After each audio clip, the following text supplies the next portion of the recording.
5월을 흔히 가정의 달이라고 이야기를 합니다. 어, 지난주에도 말씀드렸듯이 어, 계속해서 신방을 하다 보면 우리 성도님들의 대부분의 첫 번째 기도 제목은 우리 자녀들이 다시금 신앙생활하는 것, 우리 손주들이 하나님 앞에 나와 예배하는 것이 제일 첫 번째 기도의 제목이 많이 있습니다.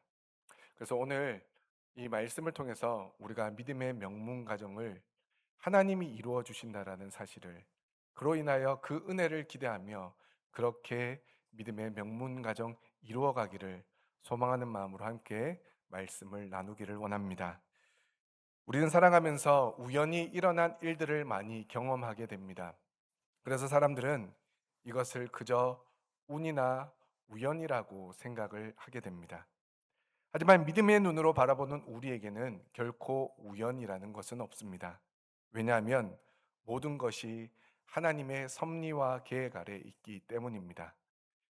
인류를 질병의 공포에서 구한 최초의 항생제 페니실린을 아십니까? 이름은 거창해 보이지만 우리는 이미 이 약의 엄청난 효능을 누리며 살아가고 있습니다. 어린 자녀나 손주들이 감기나 중이염에 걸렸을 때 소아과에서 받아오는 항생제라는 물약과 치과에서 이를 뽑고 염증이 생기지 말라고 먹는 그 약들이 바로 이 페니실린으로 만든 항생제입니다. 만약 이 약이 없었다면 지금도 작은 감기나 상처만으로도 생명을 잃는 경우들이 많이 발생하고 있을 것입니다. 실제로 항생제가 없던 1924년 미국의 대통령이었던 칼빈 쿨리지의 16살 아들이 테니스를 치다가 발가락에 작은 물집이 잡혔는데 그 물집에 세균이 감염되어 세계 최고의 권력과 의료진을 곁에 두고도 불과 일주일 만에 폐혈증으로 목숨을 잃게 되고 맙니다. 그리고 또 이집트 투탕카멘의 무덤을 최초로 발견한 영국의 유명한 카나본 백작은 면도를 하다가 모기에 물린 곳이 살짝 베었는데 그 작은 상처에 균이 들어가 염증이 생겼고 결국 폐혈증과 폐렴으로 또한 허망하게 세상을 떠난 기록이 있습니다. 과거에는 이처럼 가벼운 상처 하나만으로도 생명을 잃는 일이 다반사였습니다. 그런데 우리의 일상에서 자녀의 아픔을 치료하고 우리의 생명을 지켜주는 이 위대한 항생제가 어떻게 발견되었는지 아십니까? 1928년 영국의 알렉산더 플레밍이라는 세균학자가 여름 휴가를 가면서 자신의 연구실 배양 접시의 뚜껑을 깜빡하고 열어두고 가버렸습니다. 그런데 그 열려져 있는 배양 접시 위로 창밖에서 날아온 푸른 곰팡이 포자가 우연히 내려앉으면서 페니실린이라는 항생제가 발견되었다고 합니다. 세상은 이 놀라운 발견을 그저 운이 좋았던 실수 혹은 우연이라고 말을 합니다. 하지만 그 우연한 사건의 배후에는 100년이 지난 오늘날 우리 자녀들을 치유하고 수많은 생명을 살리시려는 하나님의 크고 놀라운 계획이 있었다라는 사실을 우리는 기억하고 또한 믿어야 됩니다. 그리고 오늘 우리가 살펴볼 룻기의 말씀도 바로 이러한 거룩한 우연의 극치를 보여주고 있습니다. 오늘 말씀을 우리가 함께 나누기 전에 먼저 룻기 2장 3절 말씀을 주목해야 합니다.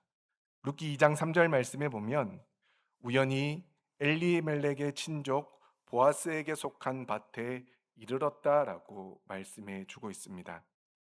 여기서 우연이라는 단어는 히브리어 원어로 미크레라는 단어를 사용하고 있습니다.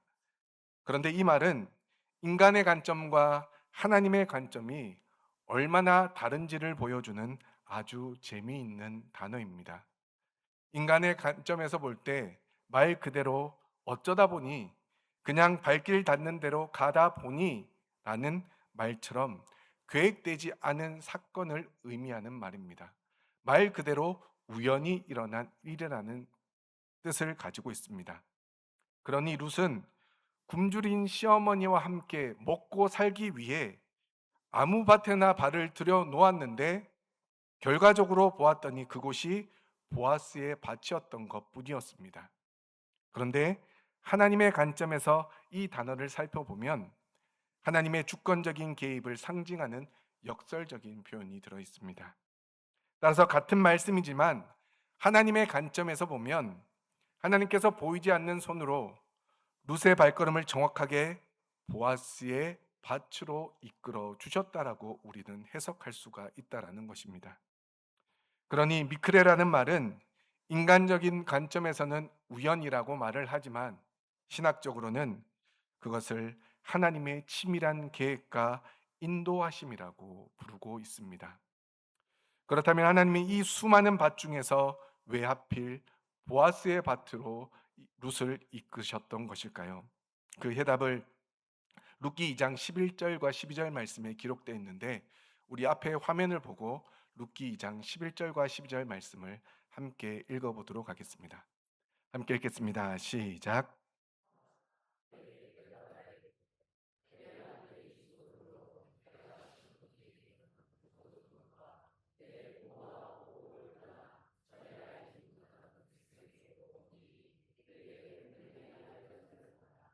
여호와께서 내가 하는 일에 보답하시기를 원하며 이스라엘의 하나님 여호와께서 그의 날개 아래에 보호를 받으러 온 내게 온전한 상 주시기를 원하노라 하는지라.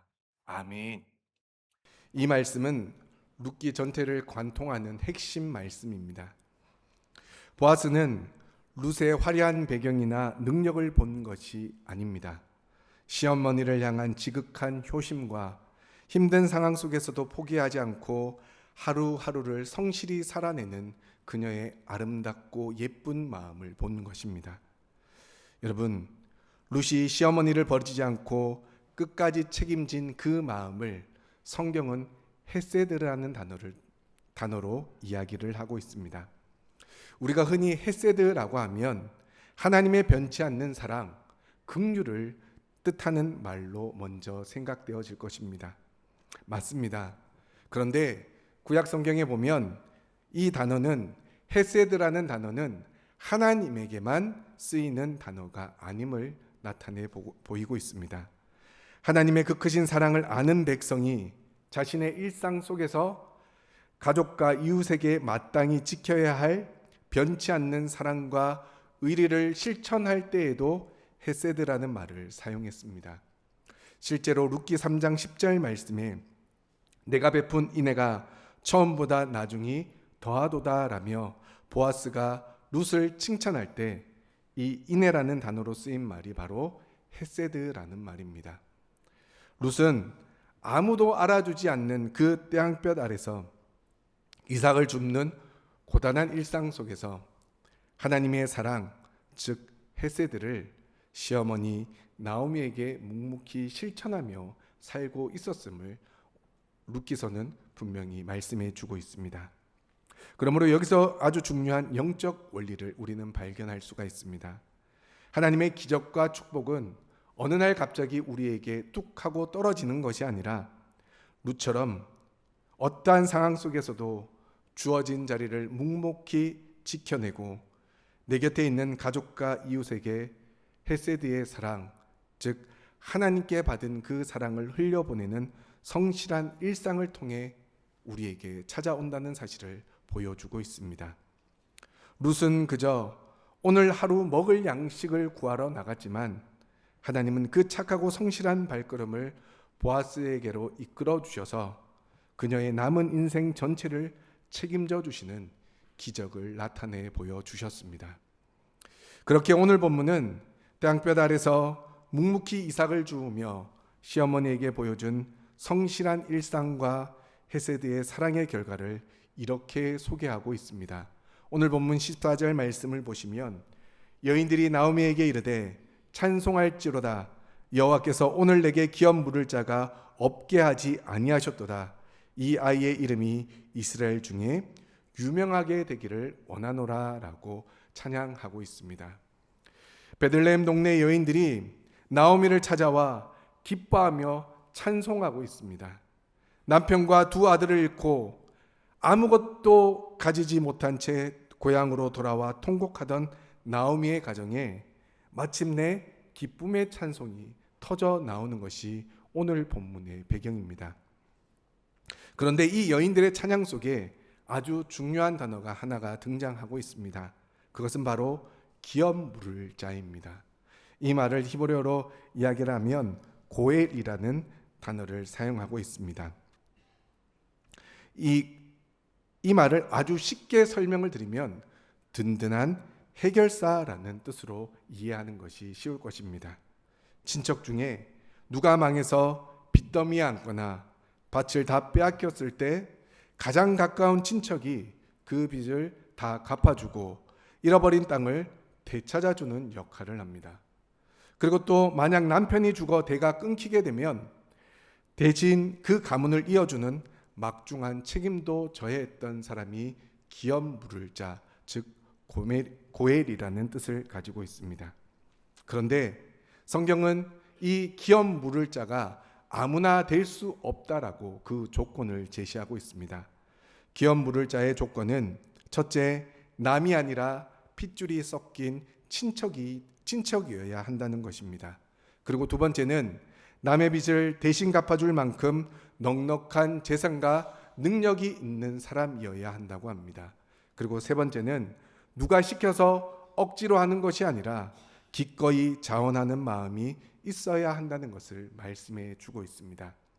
사실 룻기 3장 12절 말씀에 참으로 나는 기업을 물을 자이나 기업 물을 자로서 나보다 더 가까운 사람이 있다라고 보아스는 룻에게 더 가까운 친척이 한 명이 있다는 사실을 이야기하고 있습니다.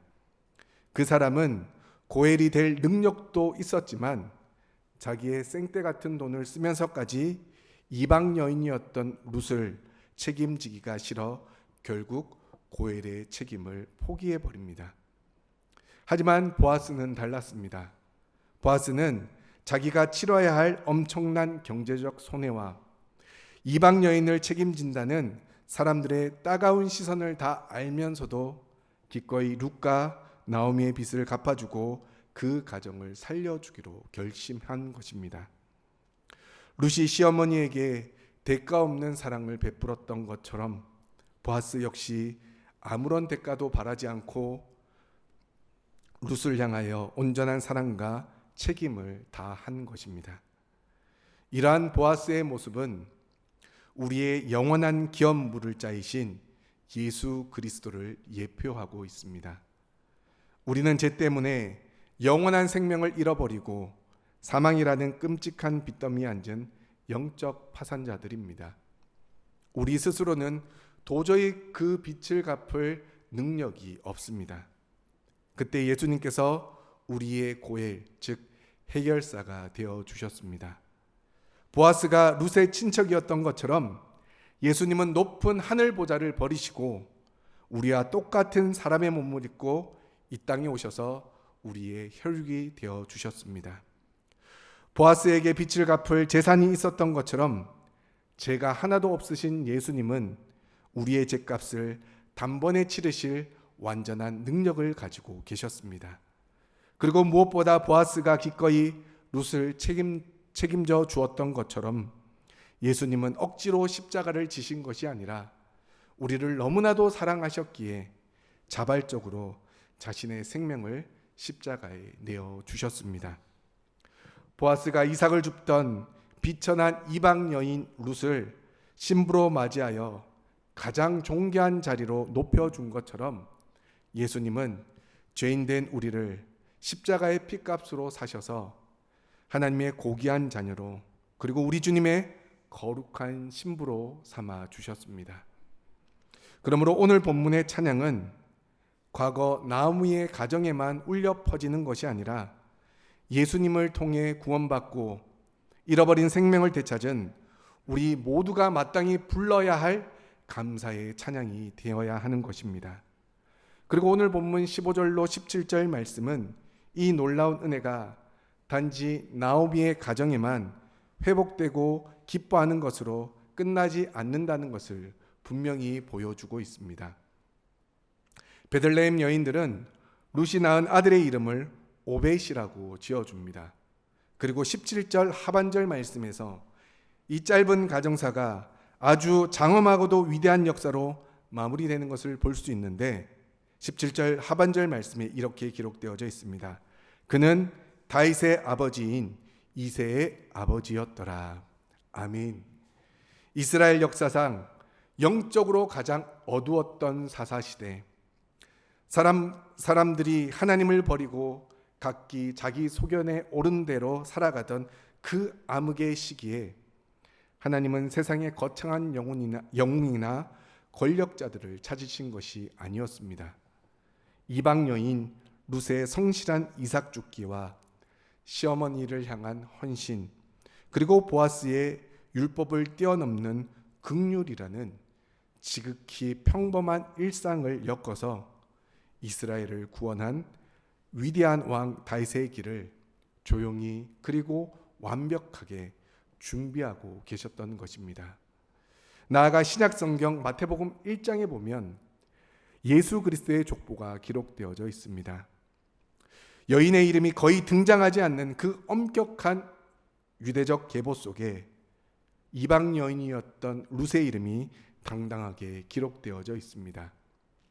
보잘것없던 이방 여인이 매일의 일상에서 실천했던 소박한 순종과 사랑이 혈통과 민족의 장벽을 넘어 온 인류를 구원할 예수 그리스도가 오시는 구속사의 위대한 통로로 쓰임받게 되었다라는 것입니다. 사랑하는 성도 여러분, 인류 역사상 가장 위대한 믿음의 명문 가정, 곧 다윗 왕과 예수 그리스도를 탄생시킨 이 뼈대 있는 가문이 어떻게 시작되었습니까? 화려한 왕궁이 아니라 베들레헴의 초라한 타작마당에서 시작되었습니다. 가진 것 하나 없고 소망마저 끊어진 시어머니를 향한 며느리 룻의 지극한 효심, 그리고 그 가난한 가정을 아무런 대가 없이 온전히 책임진 보아스의 헤세드에서부터 출발했다라는 사실입니다. 보잘것없는 이방 여인이 부모를 공경하며 땅뼈 아래서 묵묵히 살아낸 하루하루의 순종이 온 인류를 구원하는 위대한 족보의 첫걸음이 되었다라는 사실입니다.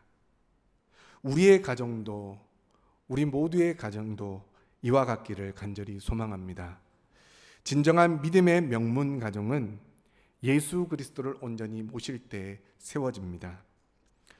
오늘 룻이 보여준 것처럼 육신의 부모님을 향해 계산 없는 사랑과 공경을 다해 살아가시기를 바랍니다. 저는 사실 이 부분이 늘 염려가 되었습니다. 이 자리에 계신 우리 성도님들 대다수가 특별히 부모님을 공경하기보다는 자녀들로부터 공경을 받아야 될 부모님의 위치에 있는 분들이 대부분입니다. 그런 분들에게 이 어버이 주일에 부모님을 공경한다라는 말을 하기가 참으로 어려웠습니다. 그런데 오늘 낮예배 가운데 목사님께서 말씀하신 것처럼 부모가 없는 성도님들은 하나님, 부모님에게 하듯이 하나님께 그렇게 행하며 살아가면 된다는 그 말씀이 얼마나 귀하고 은혜가 되었는지 모릅니다. 일찍 부모님을 잃은 분들도 계실 것이고 또 이제는 연로하여 부모님들이 돌아가신 분들도 많이 계실 거라 생각되어집니다. 하지만 오늘 어버이 주일 우리가 룻과 같이 살아갈 수 있는 것은 우리의 영적인 부모가 되시는 하나님 아버지가 계시기 때문입니다. 그러므로 우리가 믿음의 명문 가정을 이루어갈 수 있는 것은 하나님 앞에 우리가 룻과 같이 매일매일의 삶에 순종하며 살아가면 되는 것입니다. 그리고 십자가의 은혜로 우리의 빚을 갚아주신 영원한 고엘이신 예수님의 그 대속의 사랑을 우리 가정 안에서 먼저 실천하며 또한 살아가시기를 바랍니다. 그것이 부모가 자녀에게 남겨줄 수 있는 가장 위대한 신앙의 유산일 것입니다. 그리고 나오미의 품에 안긴 손자 오벳을 생각해 보십시오. 절망 속에 있던 할머니 나오미의 텅 빈 품을 하나님은 생명의 기쁨으로 채워주셨습니다. 조부모님들과 부모님들이 우리 자녀들과 손주들을 위해 흘리는 눈물의 기도는 결코 헛되이 땅에 떨어지지 않을 것입니다.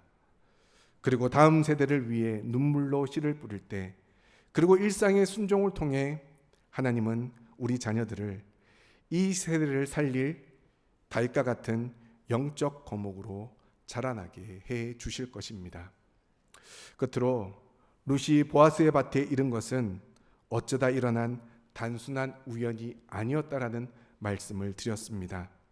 미크레, 즉 룻의 소박한 순종을 통해 위대한 구원의 족보를 완성시키시는 하나님의 치밀한 계획이자 완벽한 인도하심이 있었듯이, 마찬가지로 성도님들의 가정이 이 땅에 세워지고 오늘 우리가 함께 예배하는 것 또한 결코 우연이 아니라 성도님들의 가정을 위대한 명문 가정으로 이루어 가시는 하나님의 놀라운 계획과 섭리 안에 있다라는 사실을 믿음으로 고백할 수 있기를 바랍니다.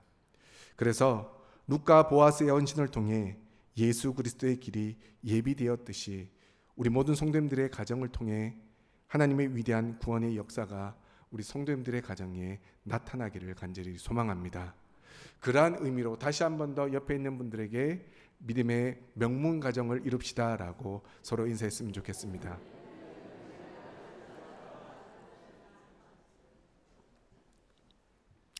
믿음의 명문 가정, 참 듣기에 좋은 말입니다.